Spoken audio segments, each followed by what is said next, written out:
cast me not away.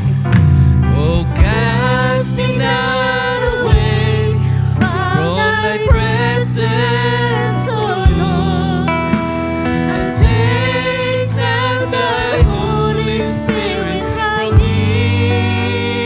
Amen. Restore unto me the joy of thy salvation, and renew a right spirit. Let's sing again. Create in me a clean heart, as I call our beloved pastor. God bless po. Create in me a clean heart, and renew a right spirit within me. Create in me a clean heart, O God, and renew a right spirit within me. Cast me not away from thy presence, O Lord, and take not thy Holy Spirit from me. Restore unto me the joy of thy salvation, and renew a right spirit within me. Sing one more time. Create in me a clean heart, O God, and renew a right spirit within me. Siya nga po, Panginoon. Create in me a clean heart, O God, and renew a right spirit within me. Cast me not away from thy presence, O Lord, and take not thy Holy Spirit from me. Restore unto me the joy of thy salvation, and renew a right spirit within me. Cast me not away, Lord, cast me not away from thy presence, O Lord, and take not thy Holy Spirit from me.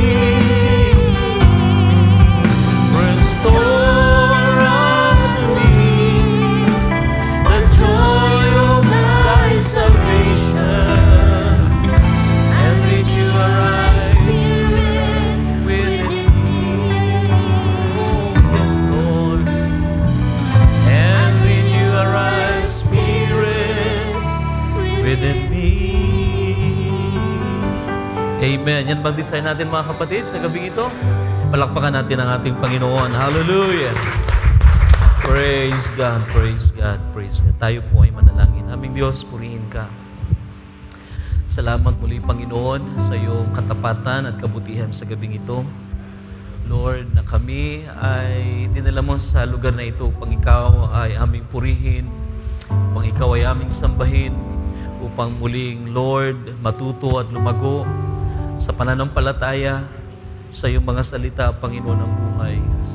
Narito kami dahil sa iyong pag-iingat at gabay, Panginoon, mula pa sa fellowship, Lord, hanggang sa kanina, sa paglalakbay, ikaw ang Diyos na nag-iingat, Panginoon. Salamat na muling makapiling ang mga kapatid sa lugar na ito, Diyos. Nakikita ko ang iyong patuloy na paggawa at pagkilos, ang iyong pag-iingat, Panginoon, ang iyong katapatan at kabutihan, na kung hindi dahil sa iyong biyaya, Panginoon, ay wala kami sa gabing ito. But your grace, Lord, hallelujah, at ang napakayaman mong biyaya, awa, Panginoon, na kami, Lord, ay nagkaroon ng patuloy na biyaya, ng pagkakataon na kami magsama-sama, Panginoon, at magpangitang muli at aming ma-enjoy ang gabi na ito sa iyong presensya, Panginoon. And we believe you are here with us tonight. as the confirmation of your promise where two or three gathered in your name, you are in the midst of them, Panginoon. And Lord, patuloy mo i-vindicate ng iyong pangako, ng iyong presensya sa kanila na nagkatipon sa iyong pangalan. Sa gabing ito ay patuloy ka magpakilala at magpahayag sa amin, Panginoon. Lord, sa iyong mga salita, gamitin ang putik na labi ng iyong maliit na lingkod at Panginoon, ang biyaya ng iyong mga salita ay makapagpatibay, maging pagpapala sa buhay ng bawat isa sa gabing ito. Ikaw ang higit na nakakaalam ng pangangailangan, Panginoon. At Lord, naway ito'y maging kalakasan sa bawat isa sa gabing ito, Lord God. At sa higit pang mga bagay, ikaw ang may alam at naniniwala kung lubos, Panginoon, na ikaw ay may kakayahan at walang mahirap sa iyo, Lord, upang katagpuin ang pangangailangan ng bawat puso sa gabing ito. Lord, sa iyo mauwi ang lahat ng karangalan, kapurihan sa gabing ito. Kalakay pang aming dalangin na patuloy mong pagpalain, basbasan ng pagkakataon ng pangangaral ng iyong mga salita. Magkaroon ka ng preeminence in our midst, Lord. Ikaw ang ma-magnified, mag-glorified sa aming kalagitnaan. And we give you all the glory and honor and praise. In the mighty name of Jesus Christ, we pray. Amen and amen and amen. Palakpakan natin ang ating Panginoon. Lahat ay sumigaw ng praise the Lord. Praise the Lord. Purihin ang Diyos, mga kapatid. Salamat sa gabing ito na pakapiling kayo. Siguro habang tayo nakatayo, buksan muna natin ang ating teksto sa gabing ito. Sa John chapter 6 ay gusto kong basahin natin.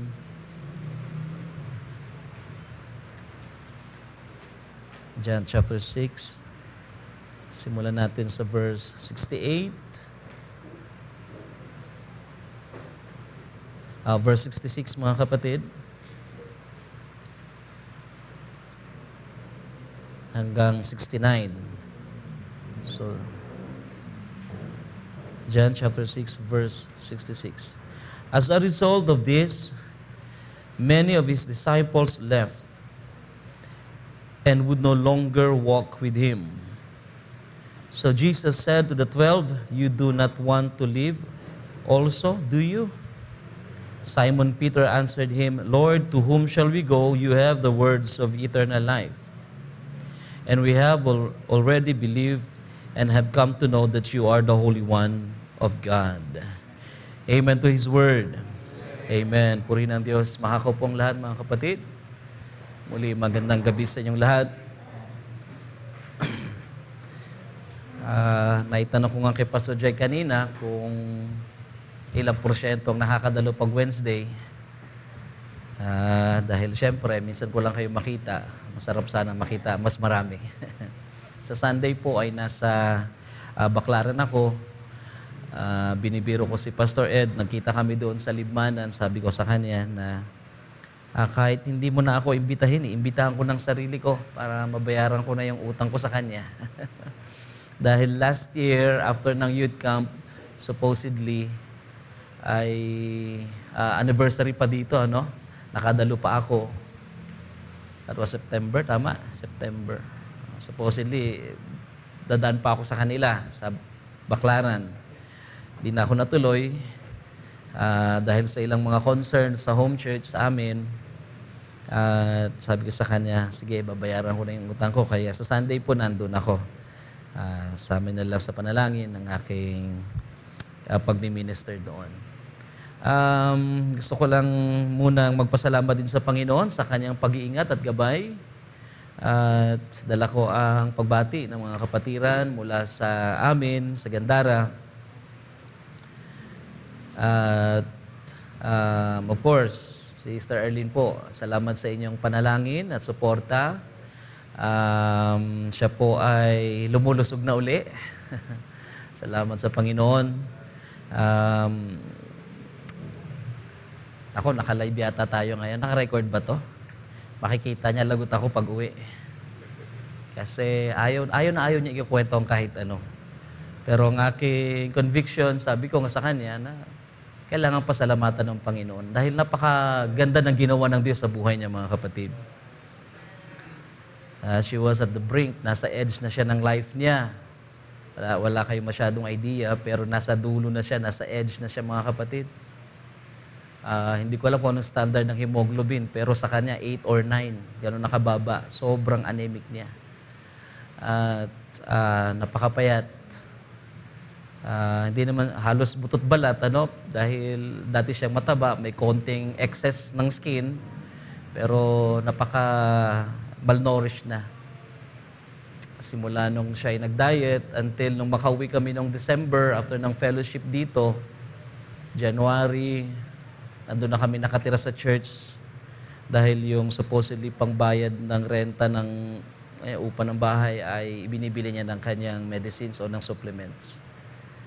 So, even until now, nandun kami sa church nakatira. Para kami mga evacuate kami. At salamat sa Panginoon, di ko man madetalye ang lahat sa inyong mga kapatid dahil ayaw niyang i-publicize ang mga ilang detalye. Pero I can assure you mga kapatid, talagang kung kaya ko lang ikwento lahat ay siguro ikwento ko na lang yung ilang sabi ng doktor na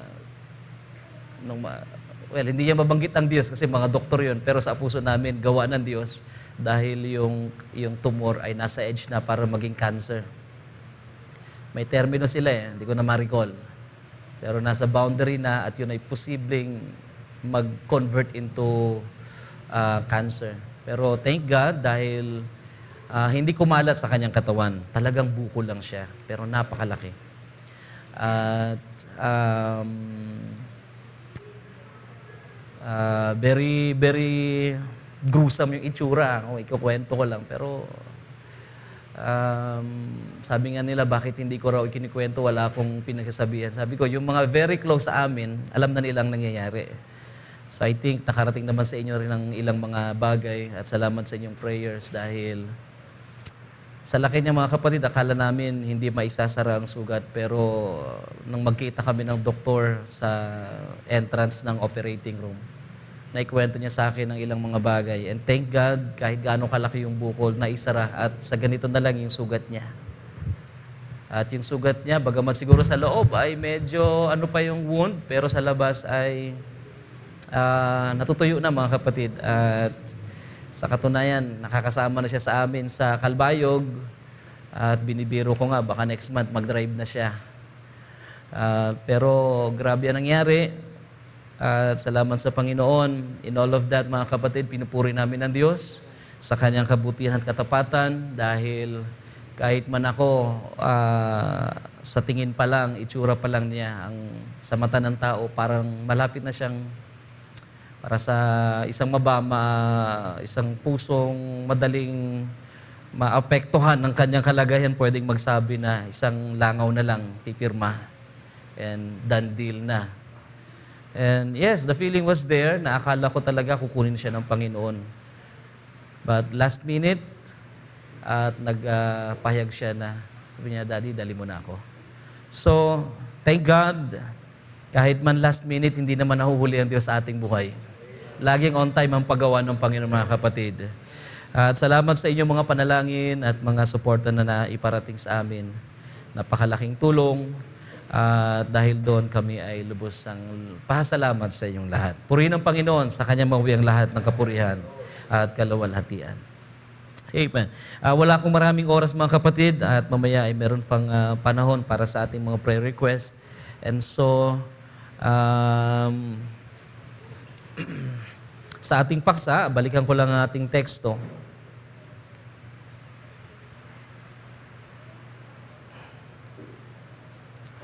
John chapter 6, ito yung nasa account tayo na si Jesus ay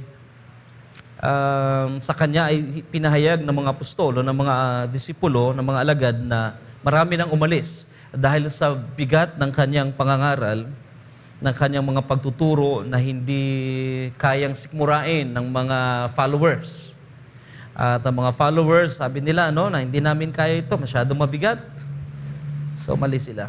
Kaya, nabasa natin ang pinakita na marami sa kanyang mga alagad ay umalis at hindi na lumakad na kasama niya. After ng maraming mga himala, maraming mga, I would say, mga wondrous works na nakita nila sa ating Panginoon. Na-attract sila for some reason at sila ay nagpasimulang sumunod sa ating Panginoon. And yet, dumating yung time na sila ay nabigatan. Dahil siguro nga, kung pakikinggan ito, ang aral ng Panginoon at first, ay talagang mahirap naman intindihin kung hindi ipahahayag ng Panginoon sa kanila. That's why, napakahalaga na tayo ay mayroong anchor kay Kristo. Kapag hindi tayo naka-anchor sa ating Panginoon, baka tayo ay maaring tumalikod na rin. Right? At sa gabing ito, pag-usapan natin ang two anchors. Yung angkla, o ano ba Tagalog, sinepete. Yung anchor na ikinakapit ng mga barko kapag sila ay dadaong na, hindi naman yan inilalaglag pag nakatigil na sila. Malayo pa sa docking area, medyo ahead of time, inihuhulog na yung anchor na yan. Dahil yung lubid o yung bakal yan, mabigat pa yan, ang mahalaga, nakakapit yan ng maayos doon bago sila finally mag-dock. Kaya't hindi lamang yun na sila ay nakaangkla doon sa ilalim, at alam nyo ba na ang anchor ay merong special design. Hindi lang yan tulad nung dati na parang, diba yung parang ganun lang, na parang may tulis lang at hindi. Merong design sila ngayon na nakakaiba na kapag bubumba ng anchor sa ilalim, kahit buhangin, yung design ng anchor habang hinihila ng bigat ng lubid o ng bakal, ng kadena, aabante pa ng kaunti ang barko. Yung anchor na yun, kahit nasa buhangin, ay bumabaon ng bumabaon habang may pressure. Ganun ang mga design ng mga anchor ngayon. Well, before, kahit sa panahon ni Noah, sa discoveries ng mga archaeologists, sa mga anchor noon ay mga mabibigat na mga bato na may butas at inihuhulog pambalanse at pabigat sa ilalim. Hindi lang isa, mga kapatid. Minsan ay 6, 8, 10, 12. Hindi lang isa. Kaya naniniwala ko na napakahalaga na hindi lang isang ating anchors. Sa pagkakataong ito, ang teksto sa account na ating binasa, well, at least ang mga apostol ay merong 2 anchors. At ating makikita ito, so ang aking title, 2 anchors, makikita natin dito sa verse. Siguro ulitin ko na lang para lang makita yung account. Sabi ni Jesus sa 12, "You do not want to live also, do you?" Aalis din ba kayo? Sabi ni Jesus. At si Simon Pedro ay sumagot, "Lord, to whom shall we go? You have the words of eternal life." How many can say amen? Siya lang ang kinaroonan ng salita ng buhay. Verse 69, at merong another statement si Peter. Sabi niya, "And we have already believed and have come to know that you are the Holy One of God." Napansin niyo yung 2 anchor ni Peter? Sabi niya, we have already believed and have come to know. Well, apparently, nakita ko na meron palang 2 magkaibang dahilan ang believing or faith and then knowledge. Well, syempre, knowledge na to hindi earthly knowledge. It's a godly, it's divine knowledge. And I call this the 2 anchors. Gusto kong i-deliver ang ilang mga bagay, mga kapatid. Hindi ko sinasabing hindi sapat ang pananampalataya dahil sabi naman ni Jesus, sa pagbabalik ng anak ng tao, makakasumpong kaya siya ng pananampalataya. Familiar ba kayo doon, mga kapatid? So, hinahanap at napakahalaga ng pananampalataya sa pagbabalik ng ating Panginoon. Pero sa ating daily life, sa ating buhay Kristiyano, I do believe napakahalaga, especially sa ating panahon, ng Bible ay nagsabi sa end time, in the last days, knowledge shall increase. both spiritual and literal knowledge ay nag-i-increase. At nagsabi ang ating Panginoon na maging matalino tayo. Huwag tayong magpapadaig, pero hindi ibig sabihin at makikipagdebate na tayo. Hindi makakatulong yun. Pero napakahalaga ng faith and knowledge. So I call this two anchors. At nakita ko ito na mahalaga sa ating buhay, especially sa ating panahon. And you know why? Bigyan ko ng emphasis. Una, napakahalaga ng pananampalataya. Tinatawag natin foundation. Sa stage of a perfect man, inilatag ni Pedro ang pasimula, lahat ay pananampalataya. And I realize, mga kapatid, na ang pananampalataya, bagamat siya yung pinakaunang-una sa stage of a perfect man, even our faith ay hindi nakatayo sa kanyang sarili. Faith do not stand on itself. Ang pananampalataya, sa katunayan, ay dapat nakaangkla din. Kanino? Sa bato.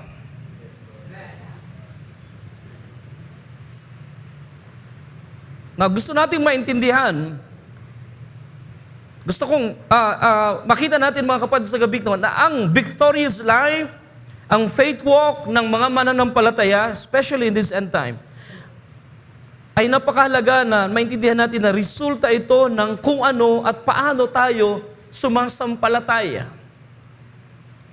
How we personally believed, and do we really know? Dahil yun ay merong kaibahan. At itong dalawang anchors na ito ay nagre-resulta ng tamang pagkakilala. At dahil tama ang ating pagkakilala sa ating sinasampalatayanan, na ibibigay natin ang due honor para sa Kanya. Meron tayong tamang pagkakilala kung sino siya.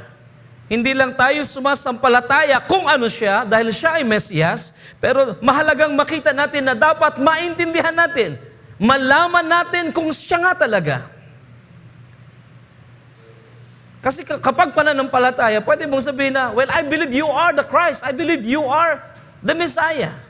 And that's because meron kang nakita, nasaksihan mo at ilan pang mga bagay, o kaya naman, dahil lang, ikaw nga ay sumasampalataya.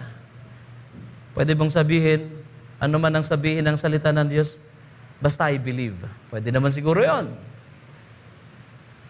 Pero sa ating panahon, napakahalaga na meron tayong matibay na pagkakakapit at pagkakilala sa ating Panginoon.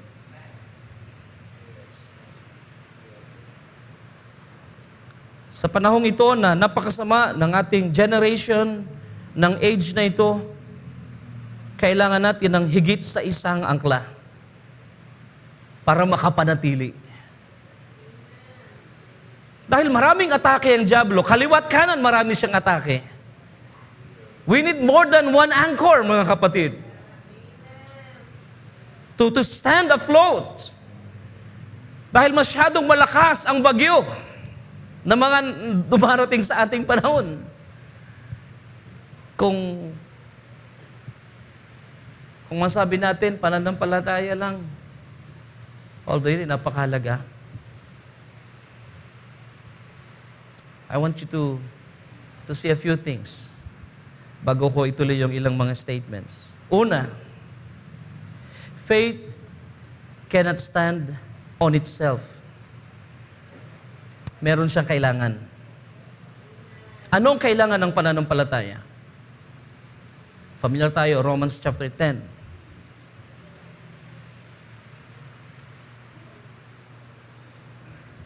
Simulan natin sa verse 13. For everyone who calls on the name of the Lord will be saved. How many can say amen?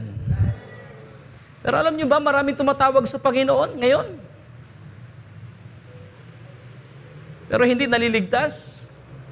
Pwede lang sabihin, hindi totoo yung talata kasi tumatawag ako kay Lord, di naman ako pinansin. Di naman ako iniligtas. Sabi mga kapatid, doon sa Tacloban, habang ako nag-aasikaso sa lahat ng kailangan sa labas, so bibili ng medisina, iba pang mga kailangan ni Starlin, tapos babayad, mag-down payment sa billing. Ay, gano'n naman yun eh. Hindi naman yan bayad agad ng lahat. Portion, little by little. Nakita ko pa yung kamag-anak ko na isang alpes. Nakakausap ko pa, nakaka-sharing ko pa, nagkakilala kami doon. Pero nung dulo na at kami ilalabas na, supposedly ay Monday, labas na kami. Nakalabas kami yata is Friday na. Dahil yung ilang araw nandun kami, hindi ko makumpleto yung sapat na halaga. So, nanalangin, naghintay sa provision ng Panginoon. At nagstay kami doon ng mga ilang araw pa. But I think kalooban na rin ng Panginoon dahil mas na-monitor ng doktor yung sugat niya at ang kanyang status pa, no? Para medyo napabuti. Salamat din sa Panginoon. Pero nung mga last minute na, sabi ko, Lord, hindi ko na alam kung ano. Dahil napakalaki ng kailangan namin. All in all, umabot ng almost 500,000 ang nagastos namin, lahat-lahat ng mga kapatid. Yung mga huling, yung lalabas na kami, it's about 370 something na kailangan kong punan. Saan ako kukuha nun? Ano? Hindi ko talaga alam kung saan kukuha. Sabi ko, hindi po pwedeng magbayad ako ng kaunti, tapos mag-promissory note, at ganyan-ganyan. So, nakipag-usap ako doon sa billing. Hindi. So ibig sabihin, hindi kami lalabas na hindi ko babayaran to. Hindi po. Parang napapanood ko, talagang pumasok na sa akin na, ganito pala ang feeling. Kapag malaki ang bayarin mo at wala kang mapagkukunan at pagkatapos, hindi lang yun, paglabas mo kasi may mga medicines pa yan, hindi naman maintenance, pero mga continuous na mga medicines kailangan ni Starlin at ilan pang mga bagay para sa sugat niya. Marami pang mga nakaabang na mga gastusin. And to think yung feeling ng, ang hirap maging mahirap. Sabi nung nasa billing, sir, kung meron kayong lupa, may titulo kayo, di siguro iwan nyo na lang. Na yung titulo ay sapat doon sa bill na kailangan yung punan. Wala naman kami noon. Ang hirap maging mahirap dahil medyo semi-private yung hospital. Hindi lang semi-private talaga. Pero hindi pa yung mga kapatid pinakamahal na hospital doon. Siguro mid-range lang siya. Imagine kung dinala ko siya sa mas mahal, baka hindi lang 500,000 ang babayaran namin. And to think na napakalaki ng halaga na kailangan punan, naisip mo, Lord, save me, help me. At hindi lang ako tumatawag sa Panginoon. Meron dumaliit na simbahan, may mga umiiyak doon. Di ba? Nakaluhod kay Maria, hinahawakan yung krus. Mga taong humihingi ng awa, humihingi ng biyaya sa Diyos, tulungan sila, iligtas sila, ang kanilang mga mahal sa buhay. Masakit na katotohanan, pero hindi lahat ng iyon ay nakakatanggap ng tulong ng Diyos. At some point, may mga talagang natatapos ang kanilang buhay. And that's why to believe, merong dahilan na sinabi ito ni Pablo, but for everyone who calls on the name of the Lord will be saved. And that is true. Can you say amen? Totoo yan. But, verse 14, nilatag ni Paul ang mga mahalagang principles sa bagay ng pagliligtas ng Panginoon. Una, paano silang tatawag sa Kanya na hindi naman nila sinampalatayanan? So hindi lang pala ito simpleng pagtawag dahil kailangan mo ang Panginoon. Ang tanong, ikaw ba'y sumasampalataya? Well, yung mga tao naman na nagsasabing, yes, I believe He is Jesus Christ, He is the Son of God, etc., etc., etc. And then, si Apostle Paul ay nagpatuloy, sabi niya, how are they to believe in Him whom they have not heard? Paanong sasampalataya kung hindi naman nila narinig? At paano nilang marinig kung walang mga ngaral? Paano naman ang isang mga ngaral maliban na siya ay isinugo? So, alam niyo yung chain reaction, di ba? I-atras natin. Ang mahalaga, pinakauna sa lahat, ang Diyos ay magsugo ng Kanyang mga ngaral. Amen? Na magdadala ng tunay na ebanghelyo. Amen? At yung ebanghelyo ay maririnig ng isang tao na nangangailangan. At yung makakarinig ng tunay na ebanghelyo galing sa tunay na pinadala ng mga ngaral, galing sa Diyos, ay magkaroon ng pananampalataya. Pero hindi lamang yon. Dahil ang pananampalataya, mga kapatid, ay totoong nag-uugat ng gagaling sa salita ng Diyos. That's why Paul says, so faith comes from hearing and hearing by the Word of God. So nasundan niyo yung statement ko na ang pananampalataya ay hindi makatatayong nag-iisa. Kailangan niya ang salita ng Diyos. Hindi nga yan darating sa atin, hindi yan sisibol kung walang tunay na pangangaral ng salita ng Panginoon. At paanong lalakas ang pananampalataya? Sa pamamagitan pa rin ng salita ng Diyos. Amen? Sabi ng mga tao, Lord, palakasin mo ako, pagtibayin mo ako, tulungan mo ako. You need strength. Sino ang gustong lumakas sa pananampalataya sa gabing ito? Ang kalakasan ng ating pananampalataya ay hindi nanggagaling sa pagtaas ng ating balahibo dahil mayroong presensya ng Diyos. I tell you, ang presensya ng Diyos ay hindi nakapagpapatibay ng pananampalataya. Pwede tayong ma-stir up ng emotion, but the very strength na kailangan ng ating kaluluwa is by the revelation of the Word of God. It is how the Word of God is being preached at kapag narinig mo ay iyong sinampalatayanan, gaano man ka-imposible. I believe, Lord. Not by feeling and emotions. Hindi dahil maganda yung awit, hindi dahil nakaka-inspire yung awit, kundi dahil ang salita ay nahayag sa iyo, ang salita ay narinig, kaya ang pananampalataya ay lumalakas ng lumalakas. But it's more than just hearing the Word of God, kaya tayo lumalakas. The another anchor is knowledge. Hindi ito yung earthly knowledge, basta marunong na tayo, mag-open ng Biblia, mag-search, okay na. Meron pang mahalagang bagay, mga kapatid, na kailangan nating makita.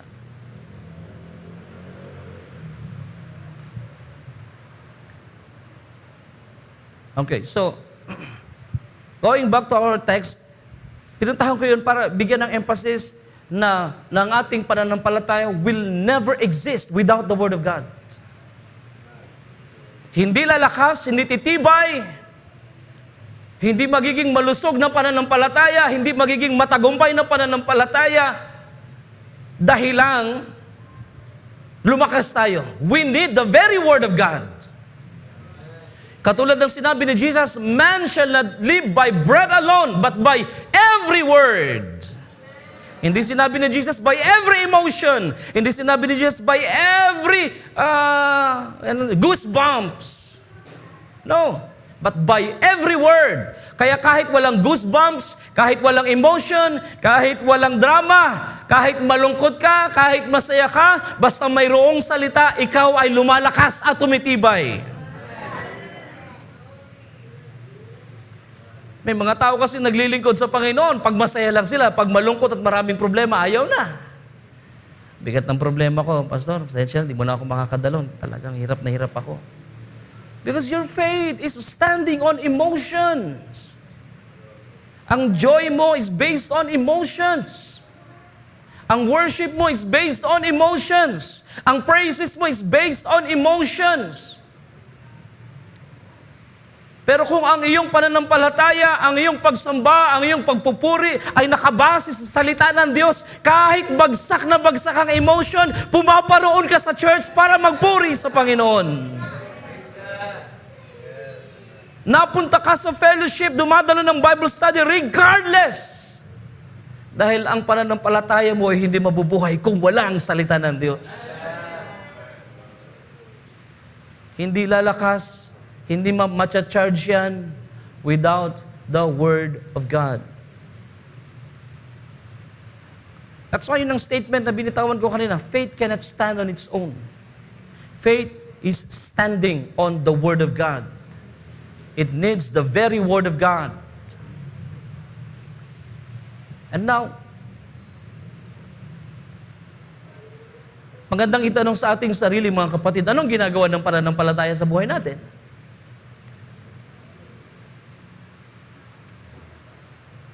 John 10:26.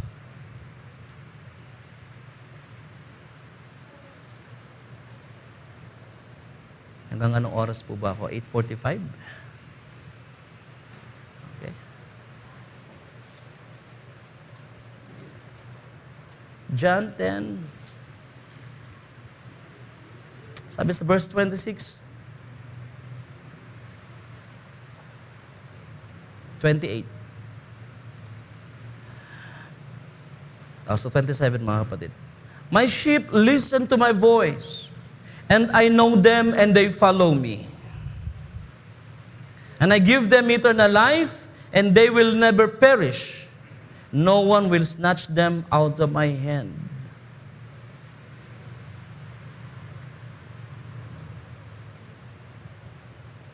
Sabi ni Jesus sa ibang talata, if you believe my word,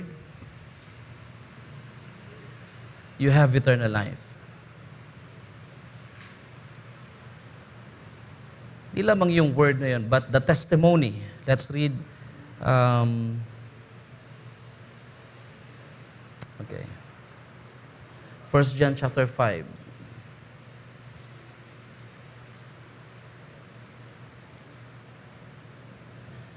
Verse 10.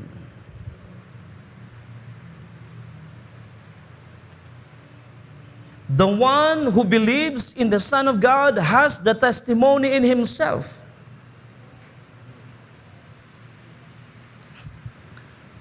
Now, consider the very word na sinulat ni Apostol Juan. Ang isang tao na sumasampalataya sa anak ng Diyos ay mayroong patotoo sa kanyang sarili. So it's more than just believing. Yung iyong sinasampalatayanan, mayroon kang buhay na patotoo na iyong sinasampalatayanan ay buhay na Diyos, hindi patay na Diyos. Right? You have the testimony sa iyong sarili. The one who does not believe God has made him a liar because he has not believed in the testimony that God has given concerning His Son. Verse 11, and testimony is this, that God has given us eternal life. And this life is in His Son. So if you believe Him, accepted Him, mayroon tayong buhay na walang hanggan.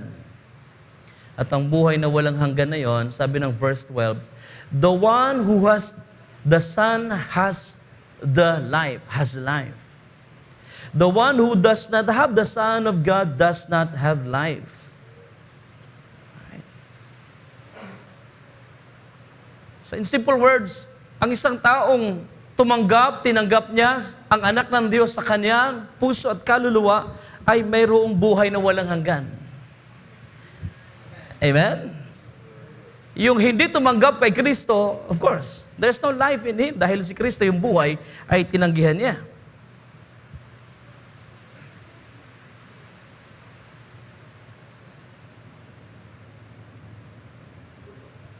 And then sabi ni Peter, ni John, verse 13, these things, ang mga bagay na ito, I have written to you who believed in the name of the Son of God. So, sino rito ang sumasampalataya sa anak ng Diyos? Amen? You believe the Son of God and His name? Yes. His name is Jesus. Tama po ba? Amen. Sabi ni Apostol Juan, ang mga bagay na ito ay sinusulot ko sa inyo ng mga sumasampalataya sa pangalan ng anak ng Diyos upang malaman niyo that you may know that you have eternal life. Malinaw ba, mga kapatid? Na gustong ipakita ni Apostol Juan sa inyo ng mga sumampalataya, inire-remind ko kayo para maintindihan niyo, malaman niyo, sa sino mang tumanggap kay Kristo, sumampalataya sa Kanya, mayroon kayong buhay na walang hanggan. Supposedly, mahalaga, sabi ni Apostol Juan, ay malaman niyo that you may know that you have eternal life.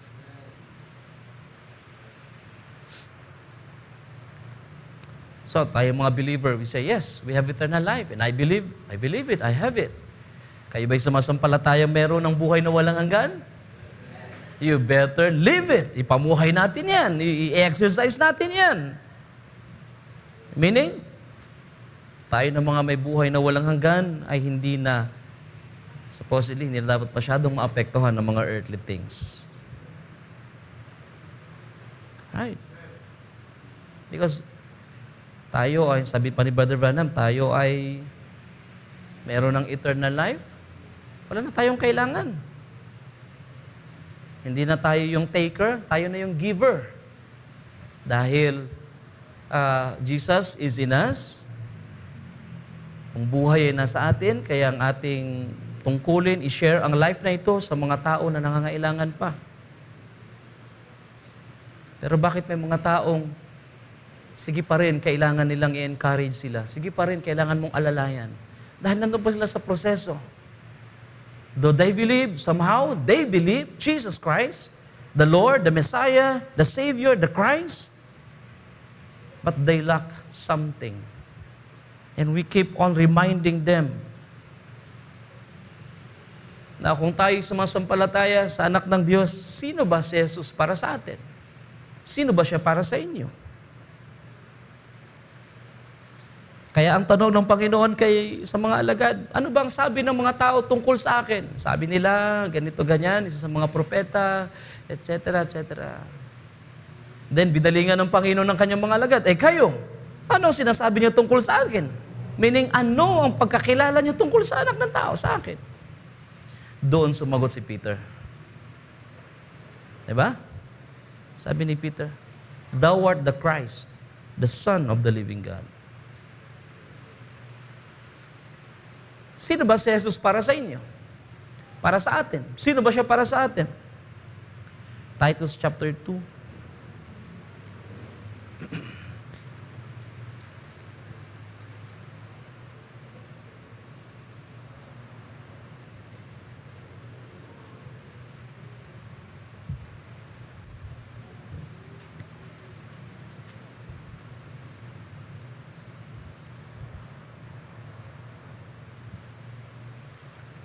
Kunin ko lang yung verse 13. Looking for the blessed hope and the appearing of the glory of our great God and Savior. Well, I believe lahat naman tayo dito, meron tayong blessed hope. Naghihintay tayo sa pagpapakita ng kaluwalhatian ng ating dakilang Diyos at tagapagligtas. Amen. But it doesn't end there. Sino ba yung mag-a-appear? Yung great God and Savior. Sino siya? Christ Jesus. Kahit sabi ng mga tao, si Jesus ay hindi naman Diyos. Ang linaw na sinabi ni Apostol Pablo. The appearing of the glory of God. Paano ba mag-a-appear ang kaluwalhatian ng Diyos? Na siya ring ating tagapagligtas. Well, that's Jesus Christ. The image of the invisible God. Siya ang larawan ng Diyos na hindi nakikita. The fullness of the revelation sa Godhead. And He is our God. Tama ba mga kapatid? He is our God. Then, kung sumasampalataya ka na si Jesus ay ang Diyos ng buhay mo, ano ang result ng faith na ito sa iyong buhay?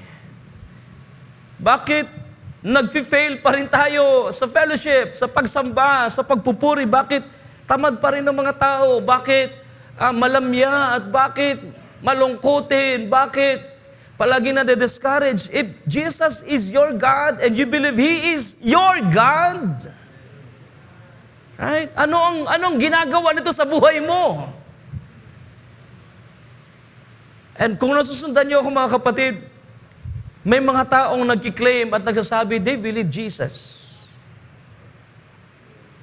Some, tawag sa kanya, tao lang. Iba naman, tulad natin, Jesus is our God. Amen? Pero, if Jesus is God to you, anong impact dapat ito sa buhay natin, mga kapatid? You know? Because many, and some of Christians are believing nag-express ng kanilang faith, but they are fallen short pagdating sa knowledge. At yung knowledge na yun, most of the time, experiential, nararanasan, natututunan. Mamaya madadaanan pa natin ang mga talata. Nararanasan and then natututunan, at ang mga taong katulad ng mga alagad na kaangkla at hindi lumalayo kay Kristo, nagpapatuloy sa pagsunod sa ating Panginoon dahil hindi lang sila sumampalataya. They believe and they have come to know. Some of the times, may mga taong sumasampalataya, they confess, I believe the message, I believe the Word of God, I believe the prophet, I believe this, I believe this. Pero they really lack something. At ito yung nagpe-prevent sa kanila para makapagpatuloy. Kaya kahit mayroong mga sumasampalataya, later on, nahuhulog sa pananampalataya.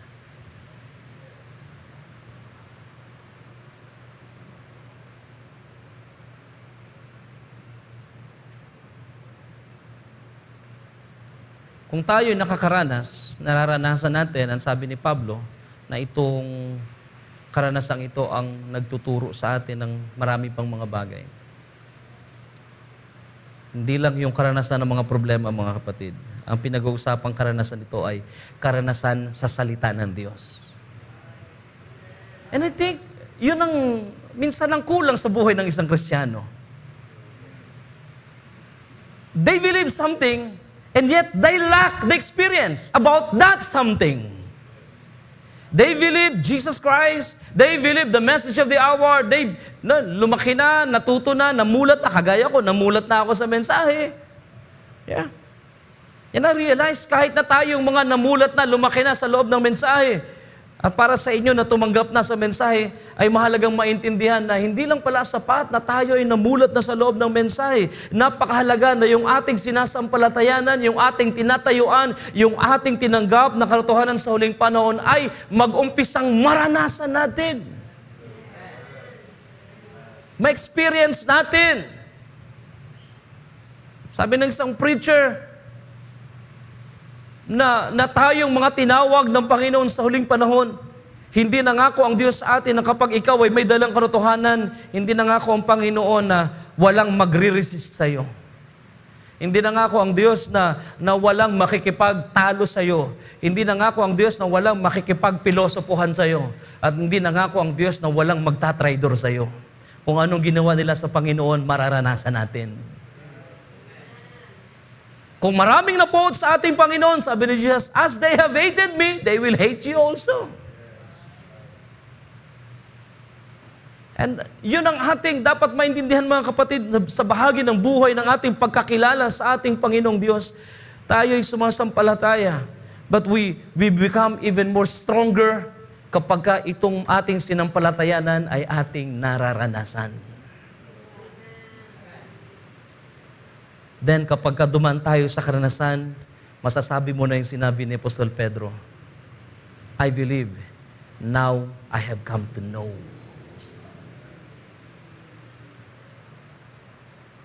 At kapag meron tayong tamang pagkakilala, ano ba yung ginagawa ng tamang pagkakilala? Na-realize ko, mga kapatid, may mga tao, no, kahit sa amin lang, may mga tamang guidance ng Word of God. May mga pangangaral, pagtuturo. Sasabihin nila, naniniwala naman ako, hindi na ako lalayo, wala na ako ibang pupuntahang simbahan. Wala na akong ibang, alam ko na ang katotohanan. Okay. So kung alam mo na ang katotohanan, anong ginagawa ng katotohanan sa buhay mo? Bakit nagstay ka sa bahay mo? Panahon ng linggo, panahon ng dapat ng pagsamba, pagpupuri sa Diyos, makipag-fellowship ka. Sabi ni Pablo sa Hebrews chapter 10, ngayong nalalaman natin na malapit nang bumalik ang Panginoon, yung araw niya na mahalaga para sa ating lahat, mas lalong dapat huwag mong kalimutan ang pagkakatipon. Di ba, mga kapatid?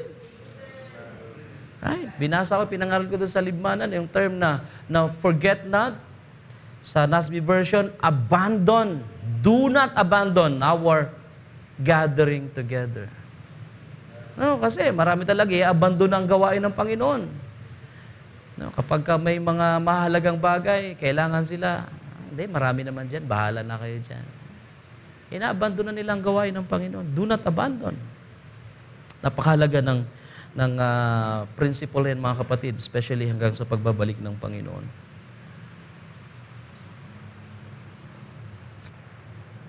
Colossians chapter 1. So anong ginagawa ng understanding nito sa buhay natin?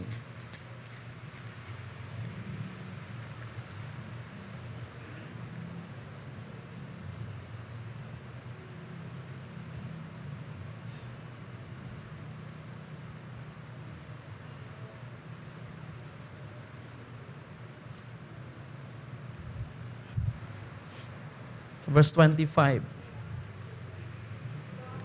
Colossians 1, verse 25.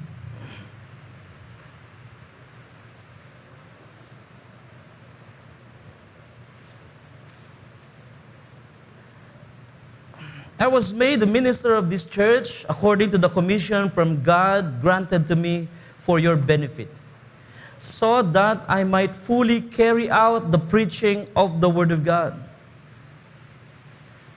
Naintindihan ni Paul ang ministry na kanyang ginagalawan, ang buhay, ang pagkatawag ng Diyos sa kanyang buhay. Kaya nga minsan nabanggit ko, tayo mga Kristiyano, madalas nating gamitin yung statement ni Paul na, I am what I am, sa ating mga personal na mga buhay. Wala naman akong laban, okay naman yan. Pero kung magdidig deep tayo, ang tinatawag niyang I am what I am doon is yung kanyang calling, yung kanyang apostleship. Na kahit nahuli siya, at nung una pa, inusig niya ang mga iglesia, ang mga Kristiyano, dahil hindi pa niya naintindihan. Sabi nga niya, ginawa ko yun dahil wala akong malay. But sabi niya, I am what I am. Huli man, pero yung kanyang pagka-apostol ay tunay. At siya totoong tinawag para maging apostol. That's why he said, I am what I am. As an apostle of God, of Christ, our Lord. Sabi niya, that I might fully carry out the preaching of the Word of God. That is, verse 26, that is the mystery which had been hidden from the past ages and generation, but now has been revealed to His saints. Amen. Pinakita ni Paul dito sa mga taga-Colosas na napakahalaga ng tungkulin na kanyang ginampanan sa pangangaral ng salita ng Diyos dahil mayroong hiwaga na naitago from past ages and generations at ngayon ay revealed sa mga banal. Verse 27, to whom God willed, sa kanila na niloob ng Diyos, to make known what the wealth of the glory of this mystery among the Gentiles is. The mystery that is Christ in you, the hope of glory. Now, ang emphasis ni Paul dito is that gaano kahalaga yung pangangaral na kanyang ginagawa dahil meron siyang trabaho na kinakailangang tapusin at gawin. At ito ay ang ipangaral ng hiwaga na noon ay hiwaga sa nakalipas na mga panahon at mga henerasyon. Subalit sabi ni Paul ngayon ay ipinahayag na sa mga banal. Mga kapatid, hayag na ba sa inyong buhay yun?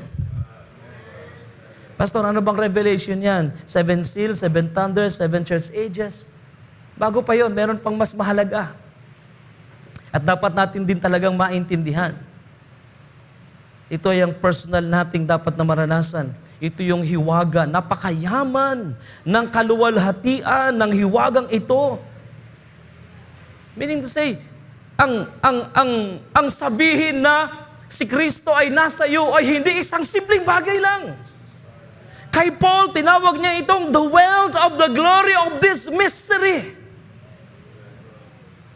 Napakayaman ng kaluwalhatian ng hiwagang ito na dapat maintindihan ng mga mananampalataya. Ito yung si Kristo ay nasa buhay mo, nasa iyo. It is not a small thing. Hindi yan isang simpleng bagay.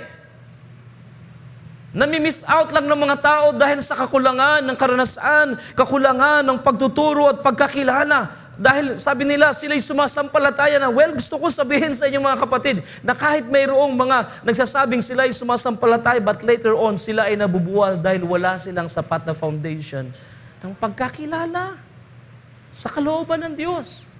Well, yung iba naman, outright, talagang tinatanggihan ang salita ng Diyos. Kaya sabi ni Jesus, maraming kakatok sa huling araw, Panginoon, pagbuksan mo kami. Itataboy ng Panginoon sila ng mga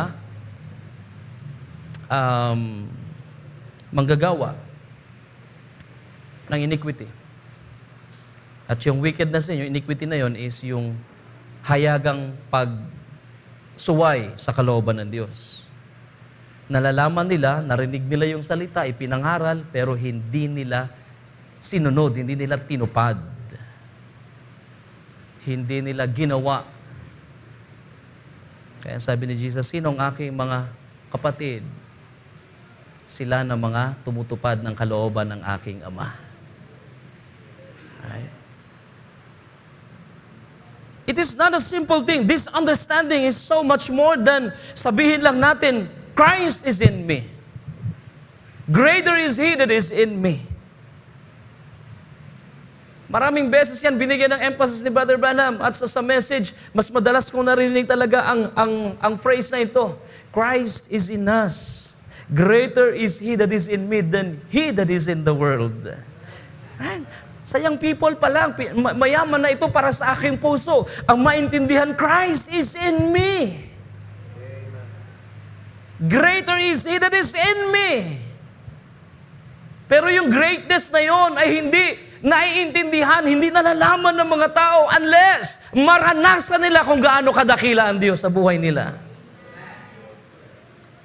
Hindi nila pinahahalagahan yun. Tingnan nyo kahit si Esau lang, di ba, yung kanyang pagkapanganay. Alam niyang panganay siya, pero hindi niya pinahalagahan yun. Pinagpalit niya. Sino rito ang talagang nasasabi natin na 100% I'm a believer? Ang tanong, hanggang kailan? Sa dami ng mga banat ng mga denominasyon at yung mga against sa mensahe sa internet, sa YouTube, sa dami ng banat nilalaban sa mensahe, hanggang kailan kayo magiging nakatayo sa ibabaw ng inyong pananampalatayang kayo ay mga message believer? Baka one of these coming days ay bigla ka naling matisod, mabuwal. Kaya ang ganda ng bilin ng mga apostol, di ba? Mag-ingat silang nakatayo. Baka mabuwal. Hanggang kailan? Kung sabihin lang natin, I'm a believer. Well, I believe the message. Well, I believe the Word of God. I believe Jesus Christ as my Lord and Savior. Kahit mga Muslim yata, naniniwala na sila, si Jesus, anak ni Maria. Sugo ng Diyos. But it's more than just a belief and faith.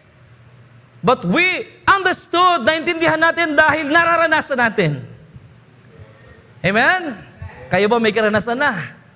Sa panahon ng mabibigat ng pangapagsubok at suliranin, nasa edge na ng ating mga buhay, parang susuko na tayo. Then all of a sudden, ang Word of God ay nagpaalala sa atin, greater is He that is in you.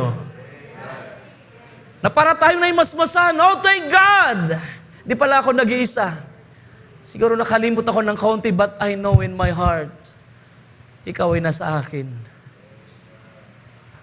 At dito ako nakatayo, hindi lang sa isang pananampalataya ng aking labi na sinasabing kilala kita, kundi nararanasan ko, greater is He that is in me. How do I know? Well, kasi nung time na ako'y malapit ng sumuko at bumigay, na parang gusto ko nang kitlin ang aking buhay, na parang gusto ko nang, gusto ko nang tapusin ang buhay na ito, na para bang wala ng pag-asa. Mga kabataan ngayon, naiiwan lang ng boyfriend ng girlfriend, nagpapakamatay na . Mga believer pa yan, wala. Niiwan ng asawa, niiwan ng mga anak, wala na. Wala nang pag-asa sa buhay. Then magtataka ka, ang tagal mo ng mananampalataya, bakit ganyan ka mag-isip? Are you really a believer?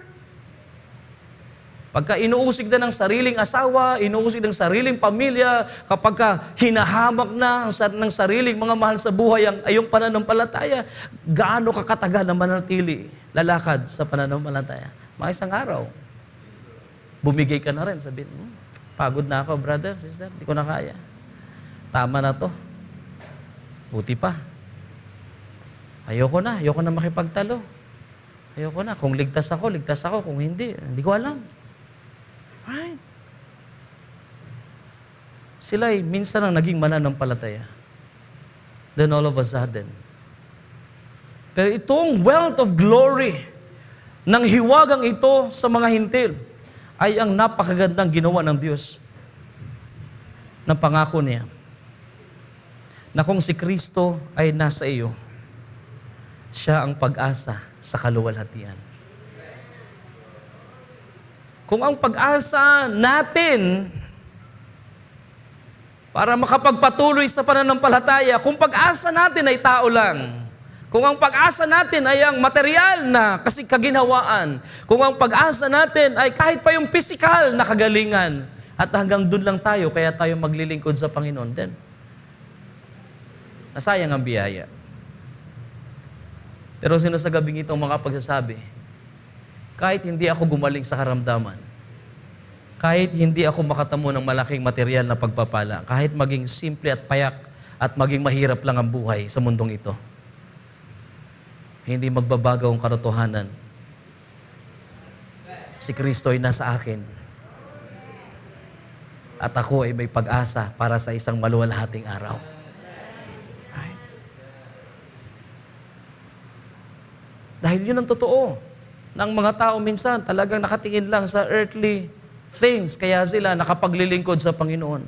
When things goes well according to their plan, they are happy serving God.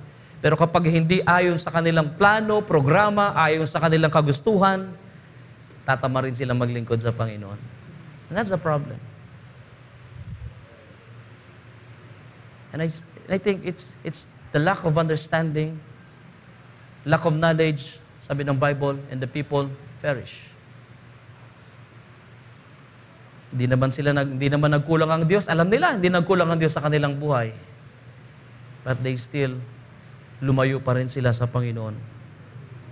Meron silang hindi maintindihan. Natisod sila. At yun yung mga umalis sa ating Panginoon, iniwan ng Panginoon kasi natisod sila. Kung naintindihan lang sana ng 70 disciples, anong ibig sabihin ni Jesus doon? Nang sabihin ni Jesus, ang sino mong kumain ng aking laman at uminom ng aking dugo ay may buhay na walang hanggan. If Jesus could only nakapag-explain lang sana siya sa mga tao, maaari yung mga tao magsabi, ganun pala yun, Lord. Okay, tuloy-tuloy ang paglilingkod. Pero hindi, di ba? Hindi naman in-explain ni Jesus sa kanila yun. At sabi ni Jesus, hayaan mo sila. Ang hindi tinanim ng aking Ama ay mabubunot.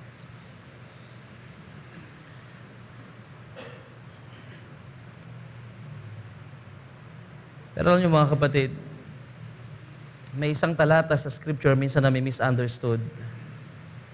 Hebrews chapter, let's open the Bible. Hebrews chapter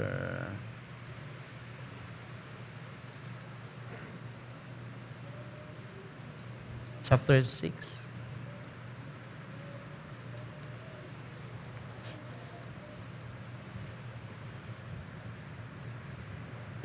Verse 1. Anong sabi sa verse 1 sa King James Version kung babasahin ninyo? Sa aking NASB version, therefore leaving the elementary teaching about the Christ, let us press on to maturity. Let us press on to maturity. Familiar tayo sa message sa mga lumaki sa King James Version? Let us go to perfection. At yung perfection yan is maturity. Dahil wala tayong inaabot na perfection, physical, literal, wala tayong pinapangarap na maging perfect tayo, na mga taong perfect na. Dahil hindi mangyayari yun mga kapatid. Napakahirap na goal yan. Hindi natin kaya yan. Ang gagawa ng perfection sa atin ay ang Diyos lang. Under the blood of the Lamb of God, tayo ay sinless and perfect na sa harapan ng Panginoong Diyos. Yun ang dapat nating malaman. Anong kailangan natin? Kailangan natin mag-matured. Kasi pag ginamit mo yung word na perfection, para bang sinless? Kasi doon tatakbong isip natin, perfect ka na. So, sinless ka na, wala ka ng kahinaan, wala ka ng ganito, wala ka ng kasalanan. Hindi yun ang tinutukoy ng talata. Ang tinutukoy ng talata is that magmamatured ka sa kalooban ng Diyos. Iwanan mo yung mga basic, bagamat mahalaga yung mga basic principles, elementary teachings about Jesus Christ. Kung kailangan, sabi ni Paul, babalikan natin yan kung kailangan. Pero let us go on to maturity. At ito yung problema sa mga tao na hindi na nakaabot sa maturity ng Word of God. Sila yung mga nagpasimulang tumanggap ng mensahe, tumanggap kay Kristo, nakakilala kay Kristo sa magitan ng pangangaral ng mensahe na ito sa ating huling panahon. But later on ay umalis, iniwan at lumayo sa mensahe, natisod o kung ano man. Dahil hindi nakaabot sa maturity ng kanilang pananampalataya. Para sa akin, this is what we must aim for. Dahil yung perfection ay hindi natin maaabot yan. Habang nasa katawang lupa tayo ito, maraming kahinaan to mga kapatid. Para maabot yung sinless condition, we need the glorified body. Pero as long as we are in this flesh, ito ay body of death.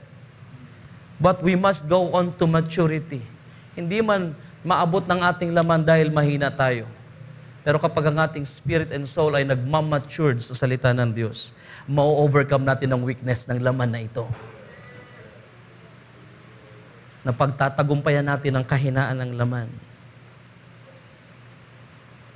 Hindi ko yan sinasabi dahil mangangaral lang ako. I have my very own personal experience para makipaglaban sa laman na ito, mga kapatid. And without proper understanding, without the knowledge of the Word of God, faith cannot stand alone.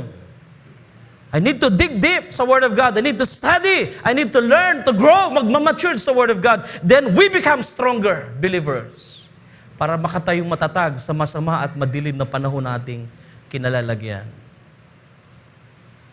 The wickedness alone sa ating panahon, yung kasamaan, yung sabi pa niya, pangangaral ni Pastor Ed sa Libmanan, modern phase of idolatry. Bagong mukha, makabagong mukha ng pagsamba ng Diyos-Diyosan. Napakaganda.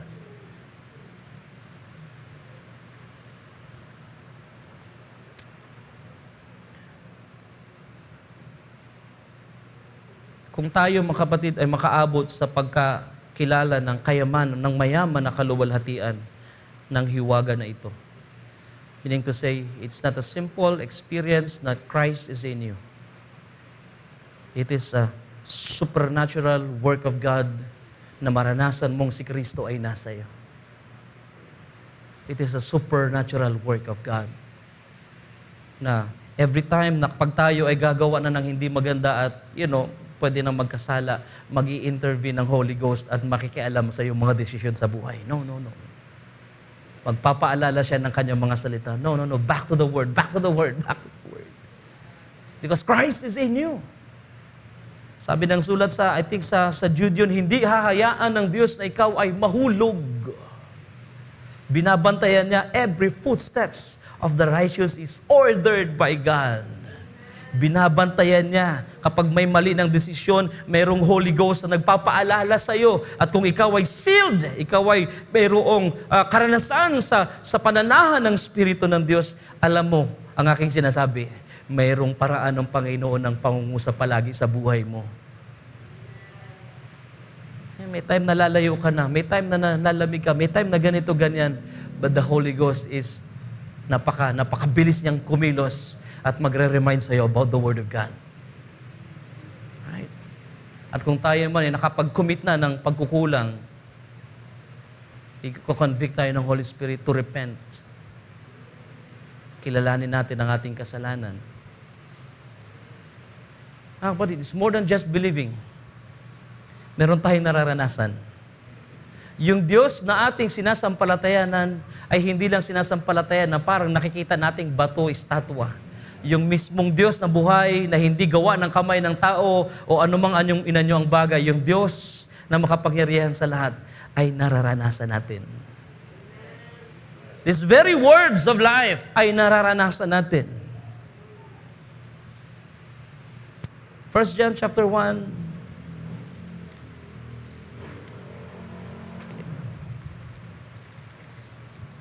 Sabi ng 1 John chapter 1, verse 1, what was from the beginning that we have heard, kung ano nasa pasimula naming narinig, sabi ni Juan, that we have seen with our eyes, nakita ng aming mata, we look upon. Imagine si John na lagi nakatungangan, nakatingin, namamangha sa kaluwalhatian ng Panginoon, namamangha sa ating Panginoong Diyos. He looked on, and sabi rito, and touched with our hands concerning the word of life. And that the life was revealed, and we have seen and testify and proclaim to you the eternal life, which was with the Father and was revealed to us. We have seen and heard, we proclaim to you also, that you may have fellowship with us, and indeed our fellowship is with the Father and with the Son, Jesus Christ. Ano sinasabi ni Apostol Juan? I-simplify ko lang mga kapatid. Yung aming narinig sa pasimula, meaning yung mga pangangaral, pagtuturo, etc., etc. Ngayon sabi niya, nakita namin.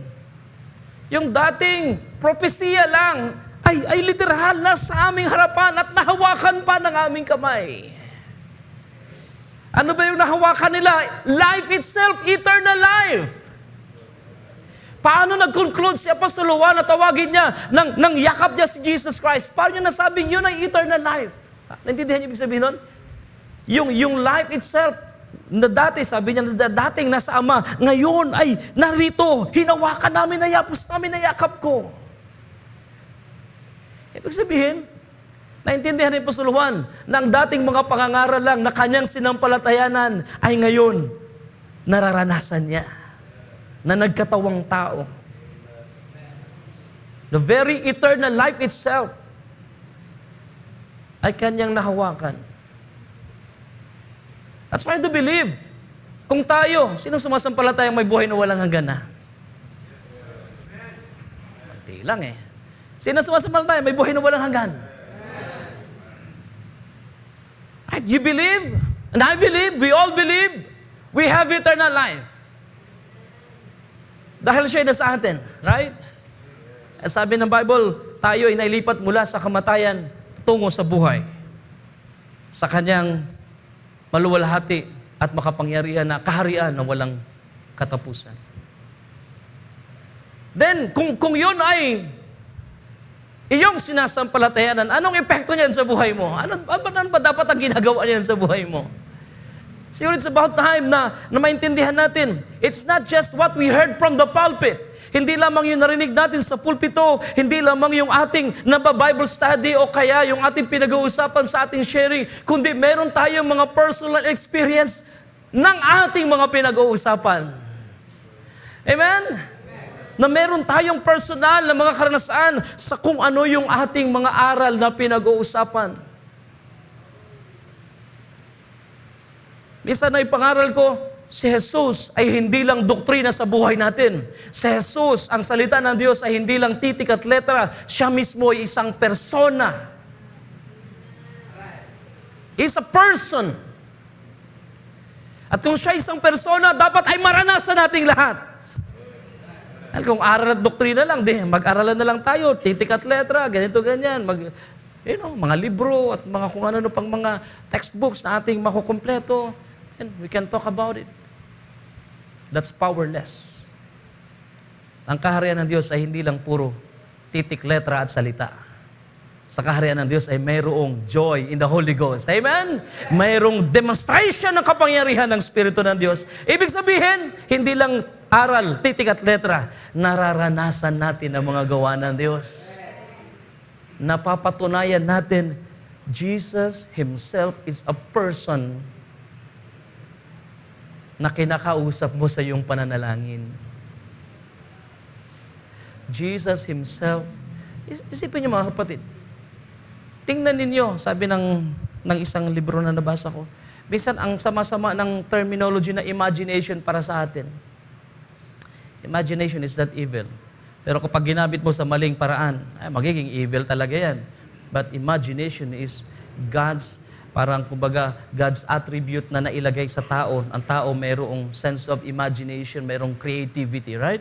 Kung walang imagination, walang music, walang art, walang anumang bagay. Dahil yan ay part ng ng design ng Diyos na ginawa niya sa tao. Merong sense of ability na makapag-imagine. Well, imagine kung ang mga aral at pagtuturo ay salita at titik at letra na lang para sa atin. Kaya kapag may problema, ang lungkot-lungkot natin. Ayaw na nating sumimba, ayaw natin dumalo. Ayoko na. Pagod na ako, pastor. Dami ko ng pinagdaanan. Hindi ko na kaya. Anong hindi mo na kaya? Hindi ko na kaya mag-isa. Wala pa rin akong boyfriend. Hindi ko na kaya. Boyfriend? Ayaw mo lang dumalo kasi wala kang boyfriend. Busted kasi ako ng sister, brother. Dahil lang na-busted ka, ayaw mo lang dumalo. Ayoko na. Di ako mahal ni Lord. Bakit? Ilang beses na ako nililigaw, di man ako sinasagot. Ayoko na maglingkod kay Lord kasi mga tao laban sa akin. Ang babaw ng pundasyon ng pananampalataya, no? Right? You see, when people are standing based on their feelings and what they believe, what they confess, without proper knowledge and experience of the Word of God,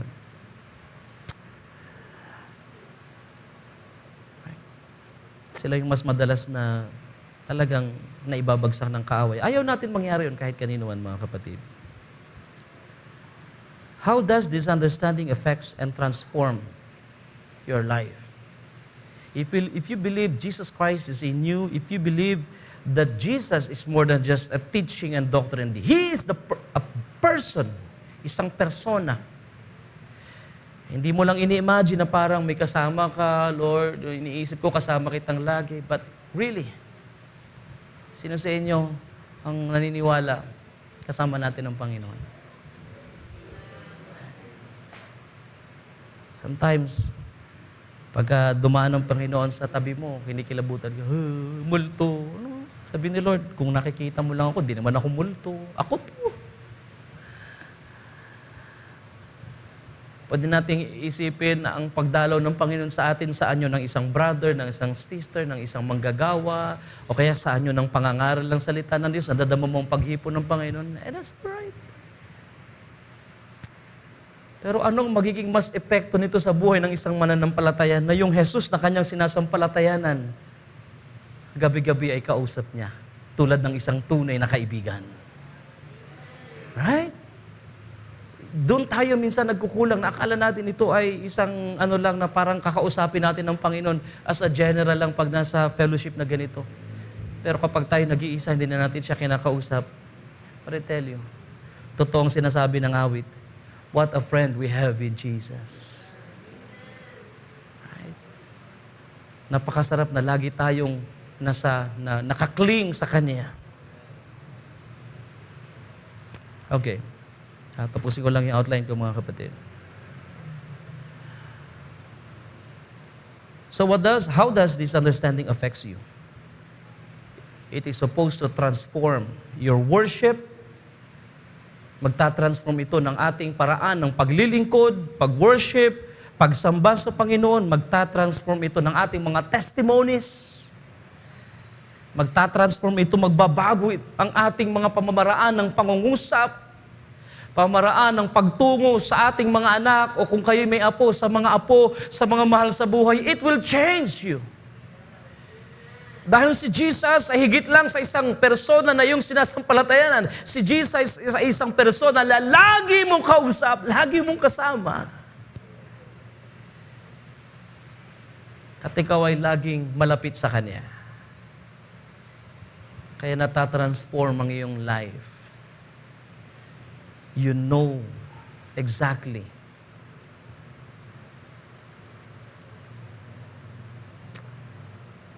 Ang mga alagad, sila yung mga eyewitness sa panahon ng Panginoon, di ba? Sila yung tumanggap ng true revelation, yung tinatawag na apostolic doctrine. Ang kanilang narinig, nakita nila at nahawakan nila. Sila yung mga living witness noong time na sila ay nabubuhay pa, mga true witnesses of Jesus Christ, na ang eternal life ay nagkatawang tao. Paano sinabi ni John na siya ay eternal life na nagkatawang tao? Daily nilang kasama ang Panginoon and experience sila. What kind of person is this? Sabi ni Peter, anong klaseng tao ito na kahit ang kalikasan ay sumusunod sa kanya?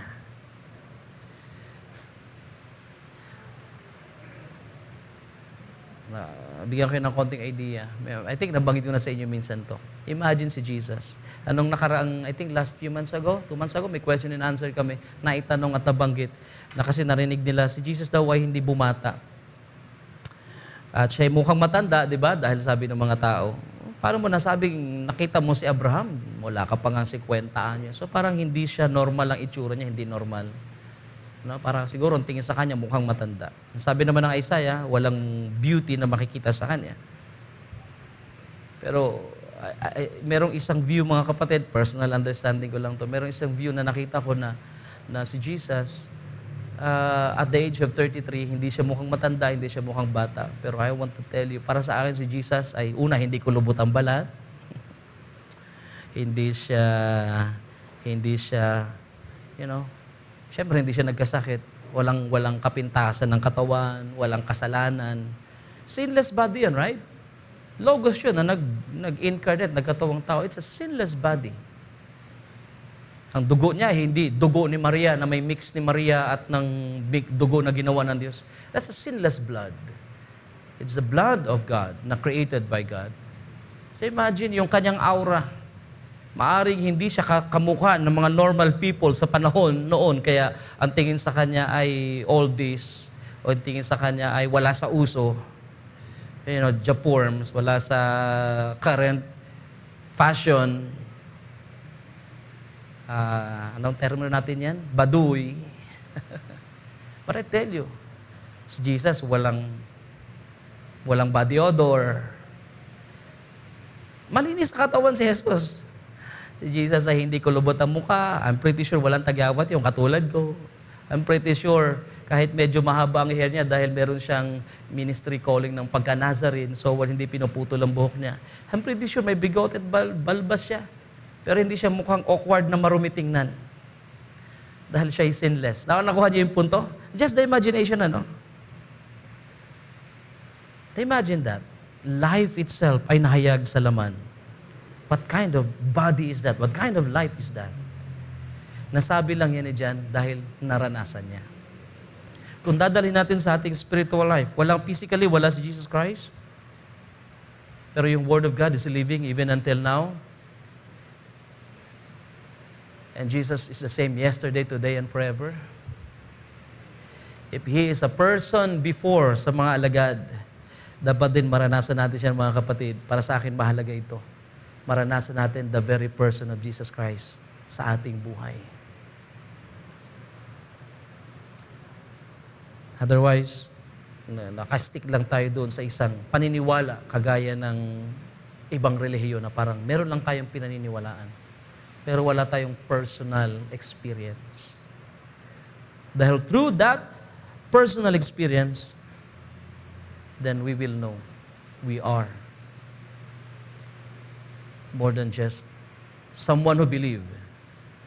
Sabi ni Pedro, we already believed and we have come to know that you are the Holy One of God.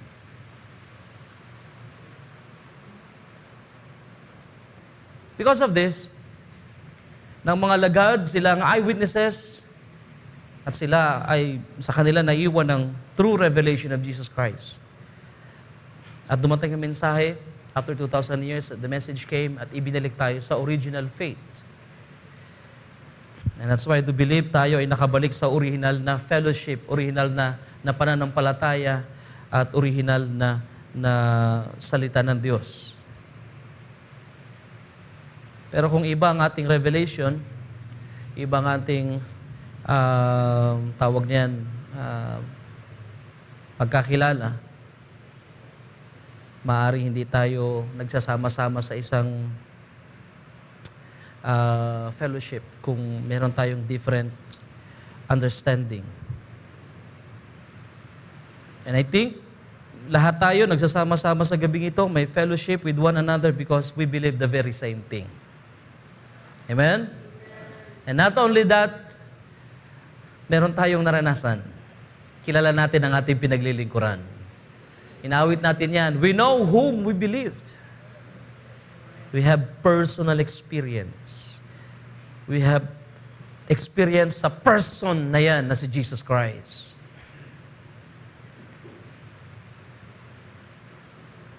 Maaring mawirdohan kayo sa akin, pero I believe this is true. Na kapag very sensitive tayo, si Jesus Christ, hindi natin siya tinitingnan as doctrine and teaching lang, as the Godhead manifested in the flesh. Tingnan natin siya as the very person. Pag sinabing person, sabi ng Bible, naintindihan niya ang ating mga damdamin. Sabi niya ng Hebrews, tinukso siya sa lahat ng bagay. Pero hindi nagkasala. Kaya sabi ng Hebrews, meron siyang magagawa upang tayo ay saklolohan. Right? Pero kadalasan tayo, naalala natin na tayo ay pinaalalahanan ng Panginoon. Yes, of course, may mga preaching, may mga awit, may mga verses. Pero minsan, in all of that, i-summarize natin ang lahat ng yan. Tingnan mo siya as the person beside you.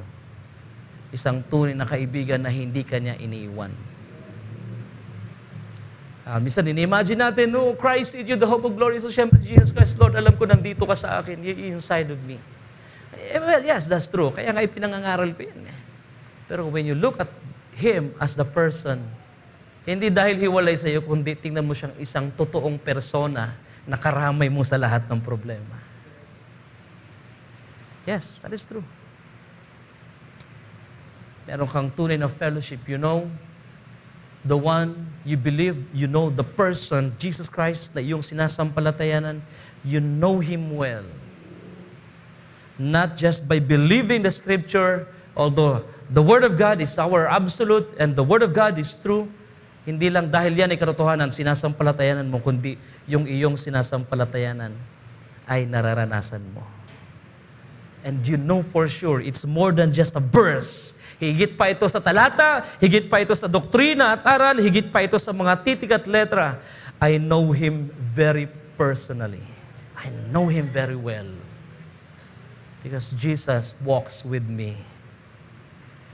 Alam niyo yung awit in the garden, I come to the garden, and He walks with me, and He talks. Naranasan niyo na ba kung paano makipag-usap ang Panginoon? Yes.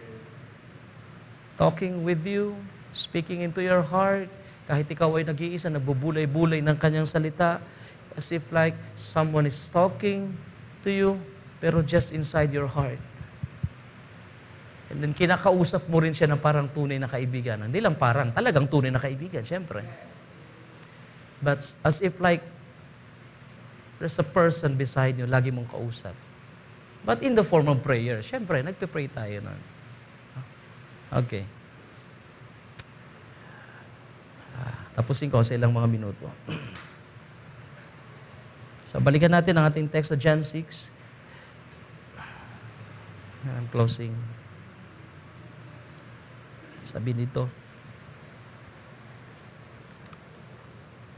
Sabi ni Jesus, "You do not want to live also, do you?"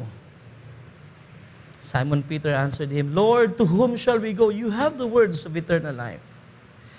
And we have already believed and have come to know." Think of that. Ibig sabihin, at first they believed, pero meron silang mga bagay na hindi pa maintindihan. At this very moment, sabi ni Peter, we believed, we already believed, sumampalataya na kami, Lord, and now we have come to know. So mayroong nangyari para sabihin ni Peter, hindi lang sila basta believer, but we have come to know. Something must have happened, mga kapatid, na masabi ni Peter, now we already know. We know exactly who you are. Not just because I believe you.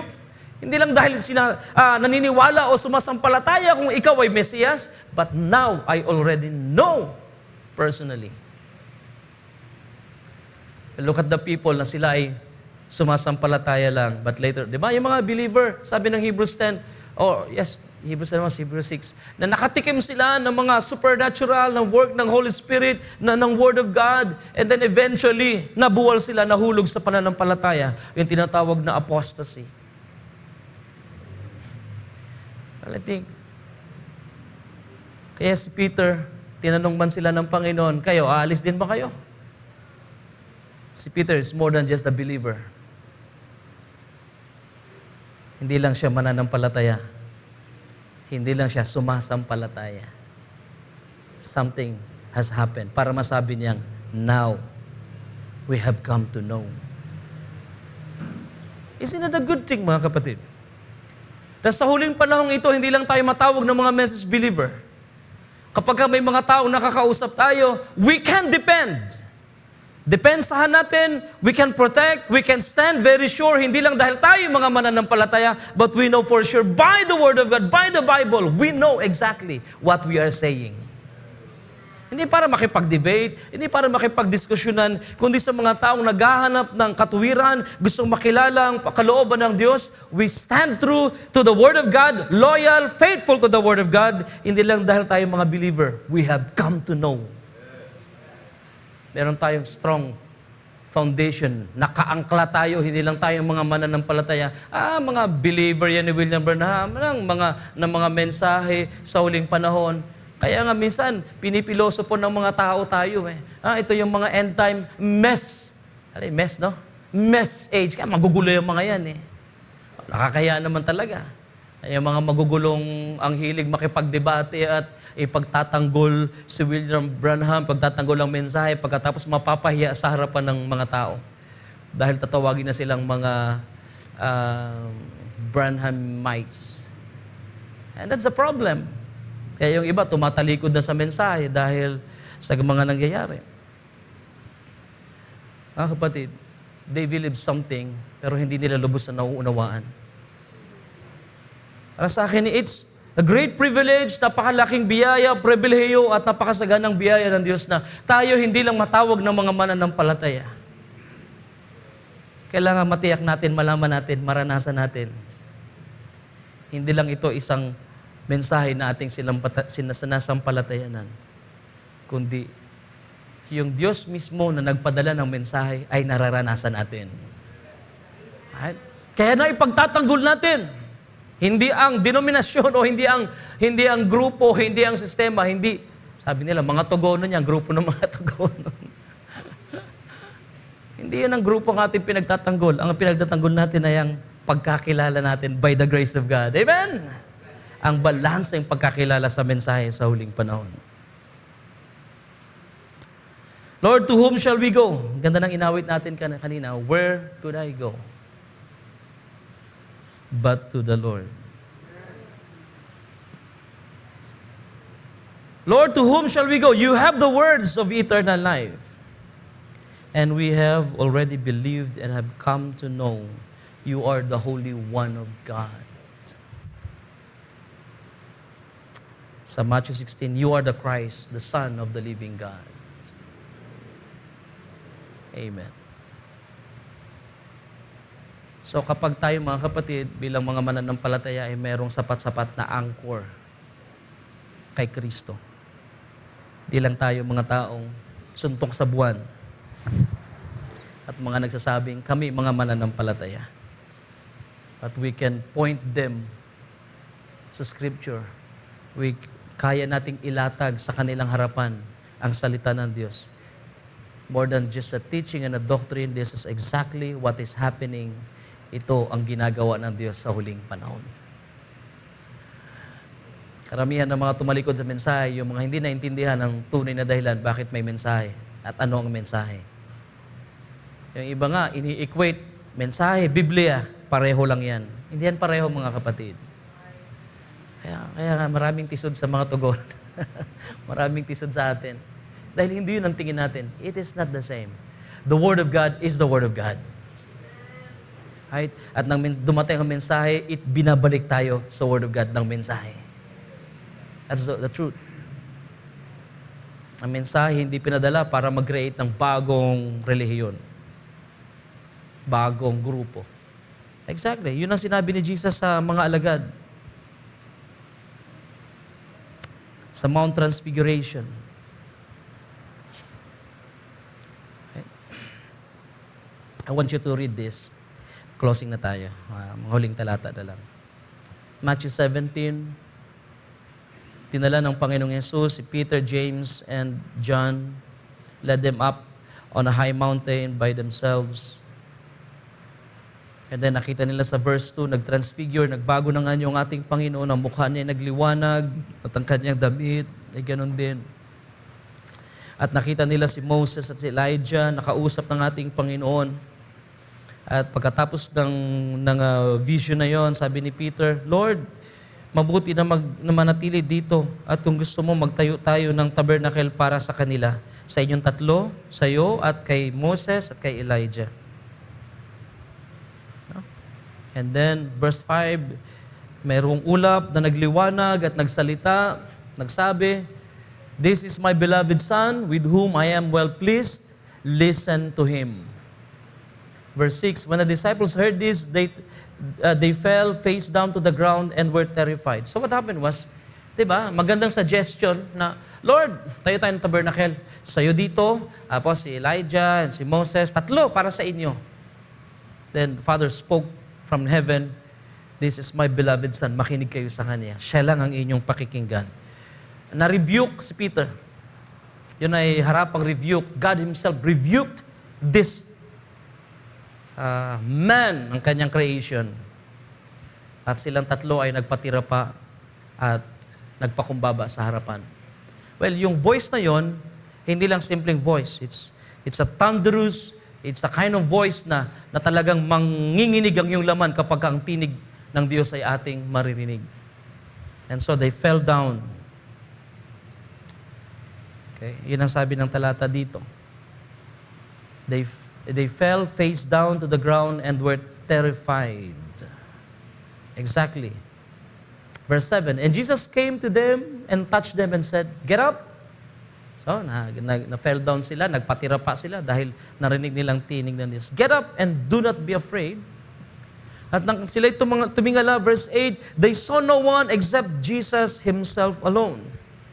And when they were coming down from the mountain, nung sila'y pababa na, Jesus commanded them, saying, Tell the vision to no one until the Son of Man has risen from the dead. So it's isang experience, isang karanasan. Peter, James, and John na alagad ng ating Panginoon, they believe Jesus as the Messiah already dahil nakita nila mga gawa ng ating Panginoon. But at this very moment, ang kanilang pananampalataya ay pinag-igtin. Meron silang karanasan, ipinaranas ng Panginoon sa kanilang tatlo ang isang maluwalhating karanasan. Tinatawag natin itong transfiguration. So what they believed, Jesus, the Messiah, the Christ, is even more na vinindicate at ipinakita at this very account ng experience nila na yung kanilang sinusunod is more than just someone na pagkakilala lang na Messiah at soon magiging King of Israel. I-restore ang kingdom ng Israel. Yun ang kanilang ina-expect dun eh. Kasi Jesus ay magre-reign. And then sabi ni Jesus, huwag niyong sasabihin kahit kanino ito. Yung experience. In short, quiet muna kayo. Ilihim niyo muna. Don't tell this vision to any person, no one. Walang dapat makaalam nito hanggang sa ang anak ng tao ay bumangon mula sa kamatayan.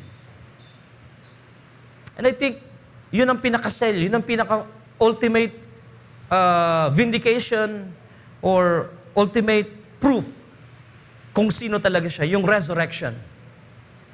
Pero meron silang advanced experience kung sino ang Kristo na kanilang pinaglilingkuran. The Father Himself spoke from heaven, This is my beloved Son. Diba? Kaya si Peter, meron siyang confirmation, Lord, kilala kita, you are the Christ, the Son of the living God. Dahil ba yun ay natuto na lang si Juan, si Pedro, at dahil, na-experience siya mismo sa Mount Transfiguration. This is my beloved Son.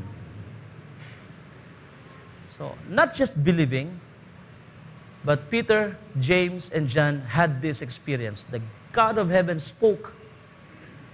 At nagsabi sa kanila, "This is my beloved Son, siya lang ang inyong pakinggan." Si Peter ay hindi nag-create ng sariling doktrina. Yung kanyang doctrine, yung revelation na tinanggap niya is dahil sa isang karanasan dun sa Mount Transfiguration. Nakuha niyo mga kapatid? Ayaw nasundan ninyo? Sinabi ng Diyos, ng Panginoon sa kanya, hindi ito pinahayag sa'yo ng laman at dugo, kundi ng aking Ama sa langit. Exactly. Because of this event, si Peter is more than just a believer. He know exactly for sure dahil naranasan niya. And the voice of the Father, narinig pa niya. That's why he know for sure. Kaya sabi niya, we already believed you. So, nauna na silang sumampalataya. We believed you. You are the Messiah. You are the Christ. But now we have come to know by experience, by personal experience, you are the Holy One of God, the Son of the living God. And with that two anchors, walang makapagpapatinag sa pananampalataya ni Pedro. Right? Kaya lang, nagbili ng Panginoon. Huwag niyo munang sabihin to kahit kanino. Hintayin niyo ang tamang panahon hanggang sa anak ng tao. Pagka namatay, sa 3 araw siya ibabangon muli. Then, that's the best time na iyong ipangaral. Di ba, minsan may ginagawa ang Panginoon sa buhay natin. Quiet ka muna, huwag muna sabihin. Until such time.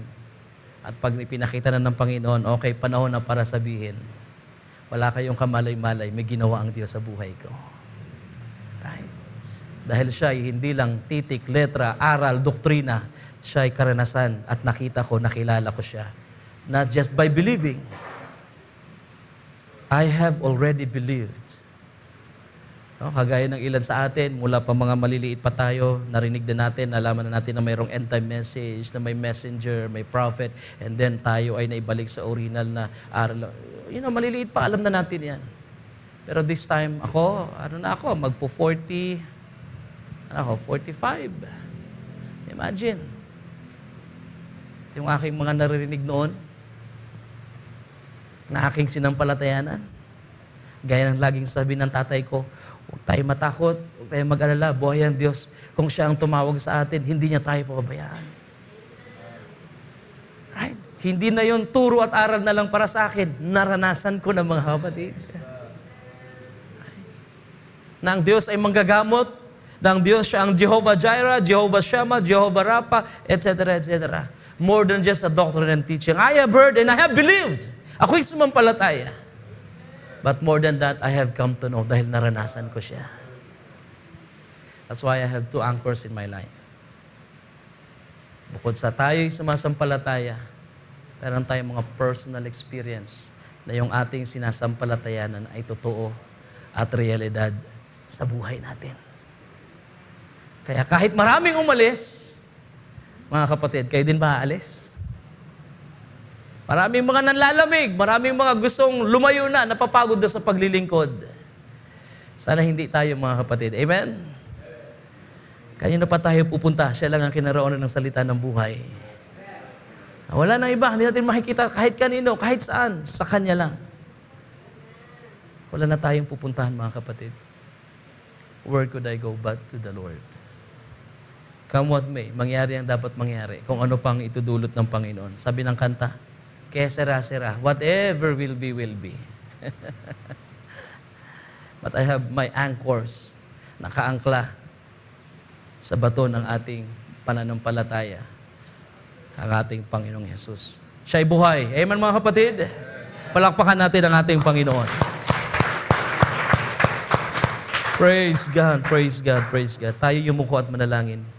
Precious Lord, we thank you, Father God, for your word tonight, Lord. Isang simple thought, Lord, na aming i-cherish, ingatan sa aming puso. I hope this would be a blessing, Panginoon, sa iyong mga anak sa dakong ito. Panginoon, ang isang mas matibay na pagkakilala. Many have believed, hindi nakarating sa maturity and have failed, Lord, to reach the maturity ng kanilang paglilingkod. Father God, Hindi dahil sa kami ang may hawak, kundi ikaw ang may hawak ng aming buhay. Hindi namin kaya ito sa aming sarili, Panginoon. Lord, you've given us so much grace, Lord. Ang sabi ng Bible na ang tao na nasa isang napakadakilang pribilehiyo kapag hindi niya naiintindihan ito, siya ay mamamatay like any other beast. Lord, I pray, O God, na i-reveal mo ito, Panginoon, sa mga mananampalataya sa lugar na ito, Diyos. Ang napakainam ng biyaya na gumawa sa aming buhay. Panginoon, wag nawa naming malimutan, hindi ka aral at titik at doktrina lamang. You are a very person na kailangan namin sa bawat panahon ng aming buhay. At ang mga salita na ito, Panginoon, na hindi patay, ang mga titik at letra, maaring pumapatay, and yet your Spirit working in this Word, in this Bible, in the Scripture, the Holy Scripture is alive and well, Panginoon, and confirming to us, Lord, your promises, ibinivindicate mo, ipinoprove mo, Panginoon, hindi sa mga hindi sumasampalataya, kundi for those who believe, O God. Ipinoprove mo ang iyong mga pangako, ang iyong mga salita. You are proving your word in the midst of them who believe, Lord. At Panginoon, upang sila na mga sumasampalataya ngayon ay lubos na makakilala at makaunawa sa iyong mga kalooban. Help us, O Father God, Lord, na kami ay magkaroon hindi lamang dalawa, even more, mas mabuti, Panginoon, na maka-anchor kami ng matibay sa iyong mga pangako, sa iyong mga salita. Na kahit, Lord, sabi ng awit, kahit na ang unos at bagyo ay humahampas, may anchors holding on, hallelujah, standing on the promises of God, our Savior, our King. At dito kami nakatayo, Panginoon, sa ilalim ng iyong mga buhay ng mga salita. Oh God, even our emotions, our psychology, Panginoon, ang aming mga spirits, ang aming mga emotions, and Lord, mga natures ng aming human nature, Lord, Panginoon, ay mai-anchor namin on your word, not on any other foundations, sapagkat ang lahat ng iyon ay sinking sand. Lord, kailangan namin ang strong foundation ng aming buhay. Lord, may we rest completely our lives under your mighty hand. Pangako mo ng sino mang nasa iyong kamay ay hindi na maaagaw ni numan. Salamat, Panginoong Diyos, sa gabing ito. Purihin ka, madakila ka sa aming buhay, maluwalhati sa iyong lahat ng karangalan, kapurihan at kaluwalhatian. Sa matamis at dakilang pangalan ng aming Panginoong Hesukristo. Amen and amen and amen.